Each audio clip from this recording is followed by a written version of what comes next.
शक्ती कायद्यासाठी सध्या मुंबईमध्ये महिलांचं आंदोलन सुरू आहे। रोहिणी खडसेंच्या नेतृत्वामध्ये महिलांचं आंदोलन मुंबईमध्ये सुरू आहे। सह्याद्री अतिथीगृहाबाहेर शक्ती कायद्यासाठी आता महिला आक्रमक झालेल्या आहेत। पोलिसांकडून आंदोलक महिलांची धरपकड सुरू आहे। रोहिणी खडसे यांच्या नेतृत्वामध्ये शक्ती कायद्याच्या अंमलबजावणीसाठी शक्ती कायद्यासाठी महिलांचं आंदोलन मुंबईमध्ये सुरू आहे।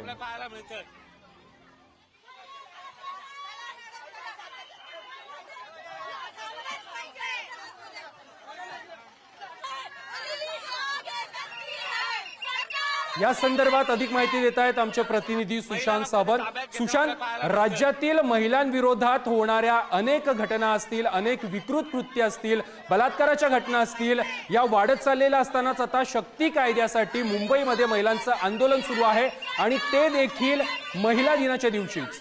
महिलांना कुठे ताब्यात घेताना आपल्याला पाहायला मिळतं।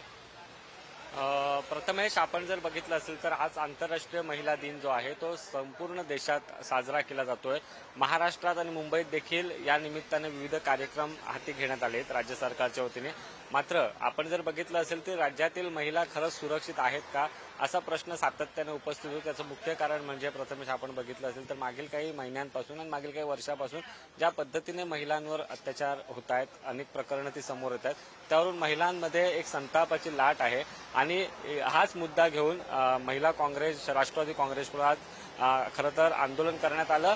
सह्याद्री अतिथीगृह येथे मुख्यमंत्री देवेंद्र फडणवीस आणि उपमुख्यमंत्री एकनाथ शिंदे यांची आज बैठक आहे आणि या बैठकीदरम्यान खरं तर बाहेर गेटवर सह्याद्री अतिथीगृहाच्या रोहिणी खडसे यांच्या नेतृत्वात खाली हे आंदोलन करण्यात आलं।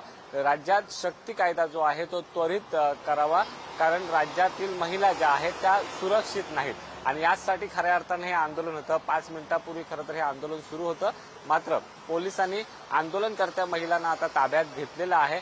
मुख्य मागणी तीच होती राष्ट्रवादी महिला पदाधिकाऱ्यांची की राज्यातील महिला सुरक्षित नाहीत, त्यामुळे लवकरात लवकर राज्यात शक्ती कायदा जो आहे तो अंमलात आणावा। कारण आपण बघितलं असेल तर राज्यात जे शक्ती कायद्या संदर्भातली जे आहे तो निर्णय अद्याप झालेला नाही। राष्ट्रपतींकडे तर हे पत्र महाविकास आघाडीच्या काळात दिलं होतं, मात्र हा कायदा केंद्र सरकारचे काही कठोर निर्णय झाल्यामुळे हा कायदा राज्यात होऊ शकलेला नाही। त्यामुळे राज्यातील परिस्थिती बघता, राज्यातील महिला अत्याचाराच्या घटना बघता राज्यात हा कायदा लवकरात लवकर आणावा अशी मागणी जी आहे ती राष्ट्रवादी काँग्रेसच्या काही महिला पदाधिकाऱ्यांची आज आपल्याला होताना पाहायला मिळाली।